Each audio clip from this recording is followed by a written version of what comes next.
become terrifying again. "Say it, Your Majesty. Tell me what I must do." She leaned forward, her sinewy arm moving into the light. He saw it was dark and scaly, more beast than beauty. Her hand not a hand at all, but a three-pronged claw. He felt the cold caress of her claw against his cheek, and her very breath upon his face, and he was utterly her prisoner, as into his ear she whispered, "Bring me the ship of the dead."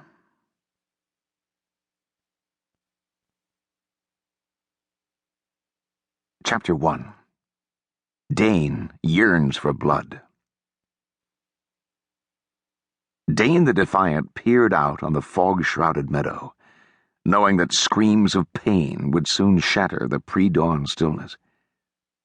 With two armies soon to meet here in battle, by mid-morning this lush field of wildflowers was sure to be spattered with blood and strewn with body parts.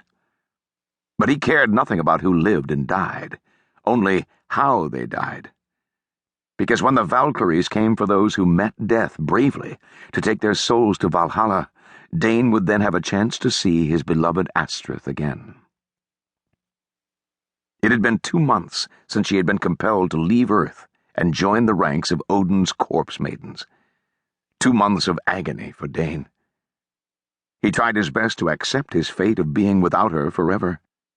But every morning when he awoke and grasped the awful truth that her absence was real and not just a terrible nightmare, his heart ached anew. He prayed and prayed to Odin to release her, so she could become human again and return to his side. When that didn't work, he loudly damned the gods for their callous, unmerciful ways. His angry passions spent, he began to think more clearly. There had to be a way to break Odin's hold on Astrid. Perhaps a bargain could be struck with the gods. He would offer to perform any brave feat they wished if his reward was Astrid's return.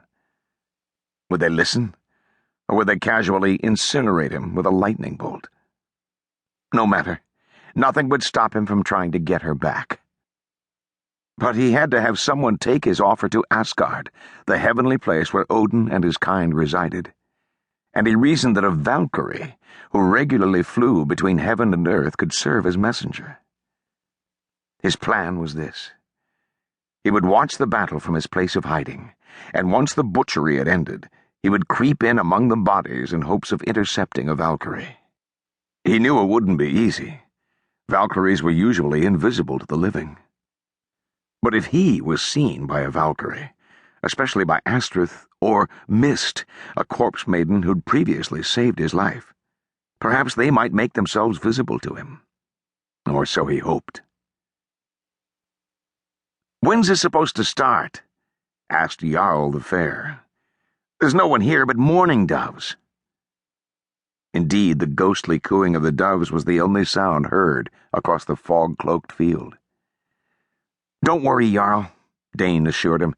"You'll see blood soon enough." "See it? I'll be in the thick of it," Jarl proclaimed, sharpening his knife blade. "When the fighting starts, Demon Claw will show no mercy." Demon Claw was Jarl's knife. Jarl was the kind of fellow whose weapons were more dear to him than his friends.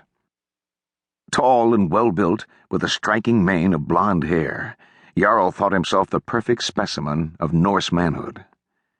An intimidating physique made all the more daunting by an obsession to die courageously in battle, so as to gain entrance into Valhalla. The other two beside him, Dane's best friends Drought the Dim and Fulner the Stinking, were not, Dane would readily admit, prime models of Viking masculinity. Short and chubby, stocky, his mother called him, Drought always had the vacant look of a man a couple arrows short of a full quiver. Fulner was taller, more muscular, and much keener of mind, but sadly he suffered from intestinal maladies. It was said that if farts were gold, Fulner would be the richest man in the world. "We didn't come here to join the battle," Fulner said. "We're here to help Dane find a Valkyrie." "That was my understanding," Drought said. "Besides,